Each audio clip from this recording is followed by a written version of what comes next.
Bonsoir à tous, très heureux de vous retrouver. Bienvenue dans ce bref tour de l'actualité. Dans la commune d'Anyama, l'école primaire des Valeurs, située dans le prolongement de la voie Y4, a été détruite le vendredi 3 novembre dernier.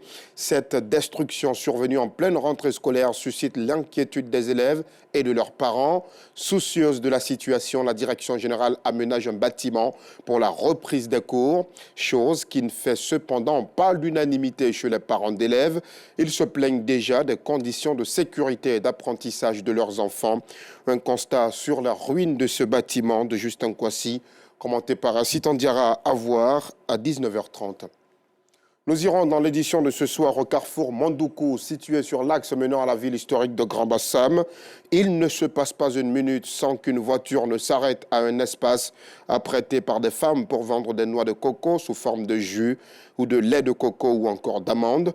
Un produit qui attire donc. Il apporte selon les consommateurs un mieux-être à l'organisme humain.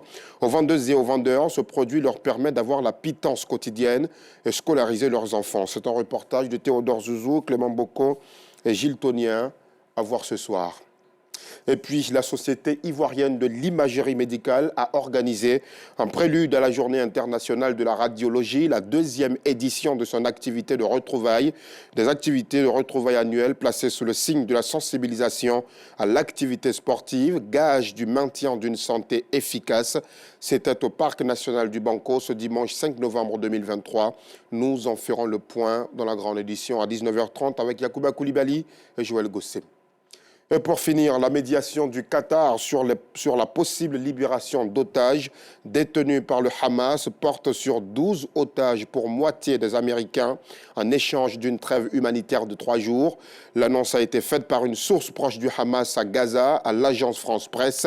Ces discussions achoppent pour le moment sur la durée de la trêve et l'inclusion dans cet accord du nord de la bande de Gaza, une partie du pays donc qui est théâtre de larges opérations de combat, a précisé cette source. Le Qatar attend une réponse des Israéliens, a-t-elle ajouté. C'est la fin de ce flash. Merci de l'avoir suivi. Retrouvons-nous, si Dieu le veut, à 19h30 sur RTI2.